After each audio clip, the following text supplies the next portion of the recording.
Un jour, ma fille est venue me voir en rentrant de l'école et m'a demandé: Maman, est-ce que c'est vrai que Victor Hugo est un esclavagiste? Donc ma fille est née à Kourou, a grandi à Cayenne, elle va à l'école à Cayenne et c'est vrai que dans les cours de récréation, ça parle beaucoup. Surtout à ce moment-là, on était en plein dans l'entre-deux tours de la présidentielle. Et faut pas croire, même à l'école primaire, à la récréation, les enfants parlent. Je lui ai dit: écoute, bon, Victor Hugo n'était pas esclavagiste, il était écrivain, c'était ça son métier. Cependant, si on dit ça, c'est que dans ses livres et dans ses poèmes, il a plusieurs fois tenu des propos racistes qu'on pourrait considérer comme tolérants vis-à-vis de l'esclavage.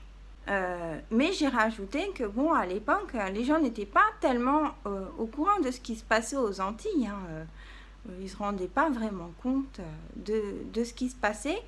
C'est comme aujourd'hui, en fin de compte, avec cette volonté politique de vouloir freiner l'immigration, alors qu'on sait que dans 200-300 ans, les visas, ça n'existera plus. Et dans 200 ou 300 ans, les gens qui tiennent aujourd'hui à tout prix à conserver nos frontières passeront, eux, pour des esclavagistes. Voilà, c'est ce que m'avait fait comprendre ma fille ce jour-là.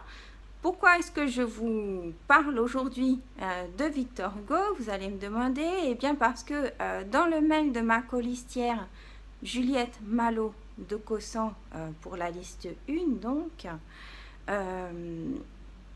est apparue une citation de Victor Hugo et je me suis senti le devoir pressant de vous faire un petit erratum parce que personnellement, je vis aux Antilles depuis 15 ans, j'ai participé à des expositions anticoloniales, j'ai pas mal d'amis panafricains et que je ne peux rester solidaire de cette faute diplomatique envers les Antillais et les Afrodescendants.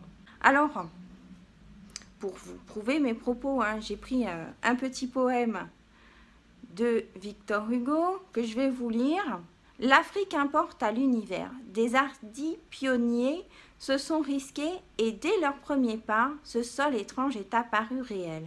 Ces paysages lunaires deviennent des paysages terrestres. La France est prête à y apporter une mer.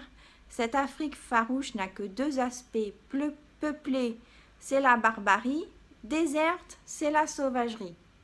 Sympa? Au XIXe siècle, le blanc a fait du noir un homme. Sympa? Au XXe siècle, l'Europe fera de l'Afrique un monde. Applaudissements, pardon. Applaudissez. Refaire une Afrique nouvelle, rendre la vieille Afrique maniable à la civilisation, tel est le problème. L'Europe se résoudra. Allez, peuple, emparez-vous de cette terre, prenez-la. À qui? À personne. Prenez cette terre à Dieu, Dieu donne la terre aux hommes, Dieu offre l'Afrique à l'Europe, prenez-la, où les rois apporteraient la guerre, apportez la concorde. Prenez-la, non par le canon, mais par la charrue, non par le sabre, mais pour le commerce, non pour la bataille, mais pour l'industrie, non pour la conquête, mais pour la fraternité. Versez votre trop-plein dans cette Afrique et du même coup, résolvez vos questions sociales.